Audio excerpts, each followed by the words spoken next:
Hello. Hello, Ongallur panchayat secretary ആണോ? അതെ. ഞാൻ MLA ആണ് വിളിക്കുന്നത്. പറയൂ സർ. തനിക്ക് എന്നോട് എന്തെങ്കിലും പ്രശ്നമുണ്ടോ? എന്താ കാര്യം? വീട്ടിലെ സ്ത്രീകളോട് മോശമായിട്ട് പെരുമാറി? ഇല്ലല്ലോ. വളരെ മോശമായിട്ടാണല്ലോ താൻ പെരുമാറി. എന്റെ പെങ്ങൾ അവിടുന്ന് കരഞ്ഞിട്ടാണല്ലോ. അല്ലല്ല, അത് അവര് ഇന്ന് തന്നെ രജിസ്റ്റർ ചെയ്ത് കിട്ടണം പറഞ്ഞപ്പോ എന്താ വെച്ചാൽ ലേറ്റ് മാരേജ് ആയതുകൊണ്ടും കല്യാണം കഴിയുമ്പോൾ ഒരു കാര്യം ഞാൻ പറയുന്നത് കേൾക്കൂ. ഒരു കാര്യം പറയുന്ന ആദ്യം കേൾക്കൂ. ഞാൻ താങ്കളെ ഒരു റെക്കമെൻഡേഷന് വിളിച്ചിട്ടില്ല. ഇല്ല. അവര് നോർമലായിട്ട് കാര്യം നടക്കുകയാണെങ്കിൽ നടന്നോട്ടെ എന്ന് കരുതിയിട്ട്. ഓക്കെ. പക്ഷെ താങ്കൾ അവർ വന്നപ്പോ അവരുടെ വിദ്യാഭ്യാസ യോഗ്യതയും അവരുടെ സർട്ടിഫിക്കറ്റിന്റെ കാര്യം പറഞ്ഞ് വളരെ മോശമായിട്ടാണ് സംസാരിച്ചത്. ഇല്ല ഇല്ല. തനിക്ക് എന്തെങ്കിലും രാഷ്ട്രീയപരമായിട്ട് എന്നോട് പ്രശ്നമുണ്ടെങ്കിൽ വീട്ടിലെ ഒരു മിനിറ്റ് കേൾക്കടോ. വീട്ടിലെ സ്ത്രീകളോട് മാന്യമായിട്ട് പെരുമാറാൻ അറിയില്ലെങ്കിലും അടിച്ച് മൊന്ത പൊളിക്കും. ആയിക്കോട്ടെ.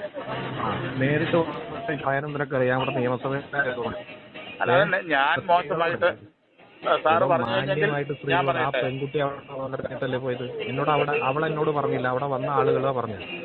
അല്ല, അവിടെ ഞാൻ മാത്രമല്ല ഉണ്ടായിരുന്നോട്, വേറെ കണ്ടു നിന്നവരും കേട്ടു നിന്നവരുണ്ട്. അത് തന്നെ. തന്റെ നാവ് ശരിക്ക് സംസാരിക്കാൻ ഇല്ലെങ്കിൽ അത് അകത്തേക്ക് വെച്ചേക്കണം. വീട്ടിൽ വേണ്ടില്ല. ഈ വർത്താനം പറഞ്ഞിട്ട് വന്നു കഴിഞ്ഞാണ്ടല്ലോ ഞങ്ങൾക്കും സംസാരിക്കാൻ വന്നിട്ട് നേരെ മോന്തയ്ക്ക് രണ്ട് തന്നിട്ടേ സംസാരിക്കുള്ളൂ.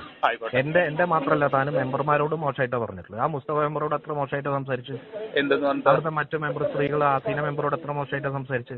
ഇതൊന്നും ഞാൻ അറിയുന്നില്ല എന്നല്ല. ഞാനത് ആൾക്കാരോട് മോശമായിട്ട് സംസാരിക്കാനായിട്ട് വല്ല കരാറെടുത്ത പോലെയാണല്ലോ മെല്ലെ സംസാരിക്കുന്നത്. അത് തന്നെ മോശമായിട്ട് പലരും സംസാരിച്ചിട്ടുണ്ട്. അതവിടെ വീട്ടിൽ വെച്ചേക്ക്.